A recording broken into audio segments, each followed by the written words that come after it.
Sa EDSA, the slower, the better.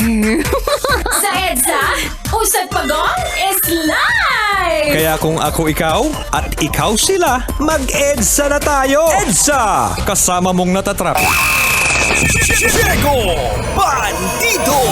Go Diego! Go Diego! Go Diego! EDSA!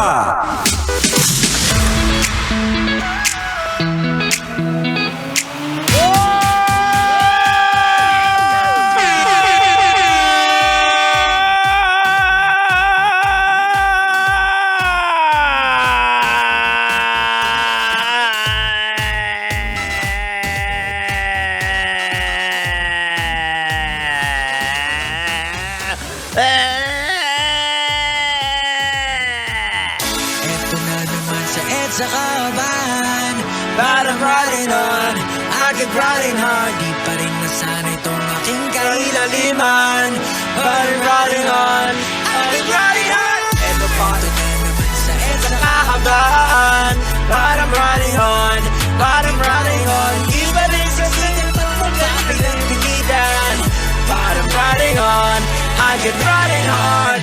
Oh yeah. EDSA! Yeah. EDSA. EDSA. That's right, mga kabisyo! Ika nga! Sabi nga nila, maganda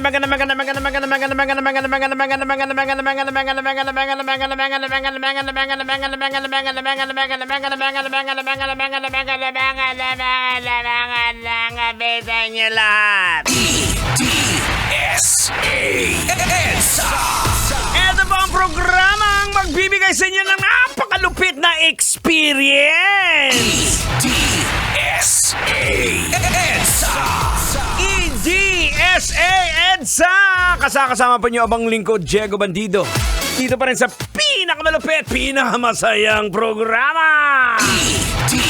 EDSA EDSA. At syempre, eto na. Nasa huling hirit na po tayo, huling yugto na po tayo ng ating programa.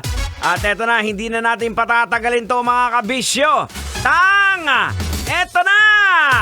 Pag-usapan na natin to!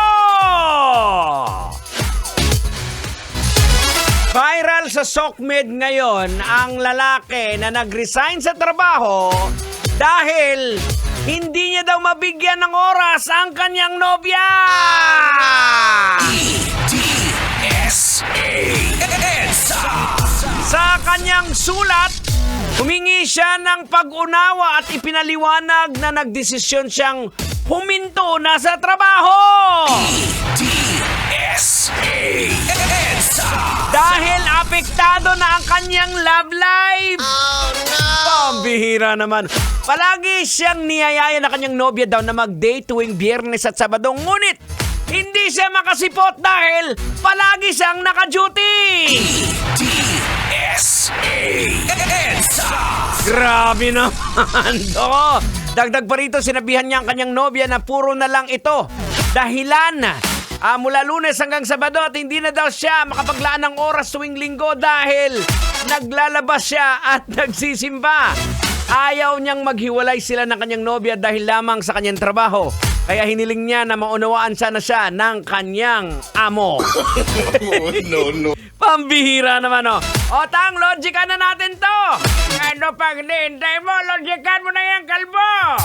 Logican na yan! Logican na yan. Alright, mga kabisyo, logican na yan. Anong leksyon ang ating mapupulot? Anong aral ang ating madudukot? EDSA EDSA. Boards! Kailangan pa bang i-memorize yan? Basic. Dapat alam natin ang priority natin sa buhay natin. Love life ba o trabaho? Kung ganyang klase ang karelasyon mo, nako, gutom ang labas mo niya. Napaka-demanding. Parang ex mo. Kaya hiniwalayan mo eh. Diba? Gusto kasi ng ex mo na kahit natutulog ka, gusto niya nagbibideo call kayo. May ganyan, diba? Ay, nako, Sergio. It's time for me to say goodbye. Maraming salamat. Sana nag-enjoy kayo sa pakikinig dito sa ating programang EDSA. EDSA. Ito po ang EDSA. Maraming salamat, Antabayanan. Susunod na po ang programang Rocky's Secret File. Siyempre kasama po inyong Basa Princess. Walang iba kundi si Rocky Terra. Muli, maraming salamat. Keep it locking right here sa 90.7 Love Radio. Ako po si Diego Bandido na laging nagpapaalala po sa inyo on whatever you do it all for the glory of God. Kailangan pa bang i-memorize yan? Basic. Good evening, Metro Manila. Kailangan pa bang i-memorize yan? Love Radio. Basic!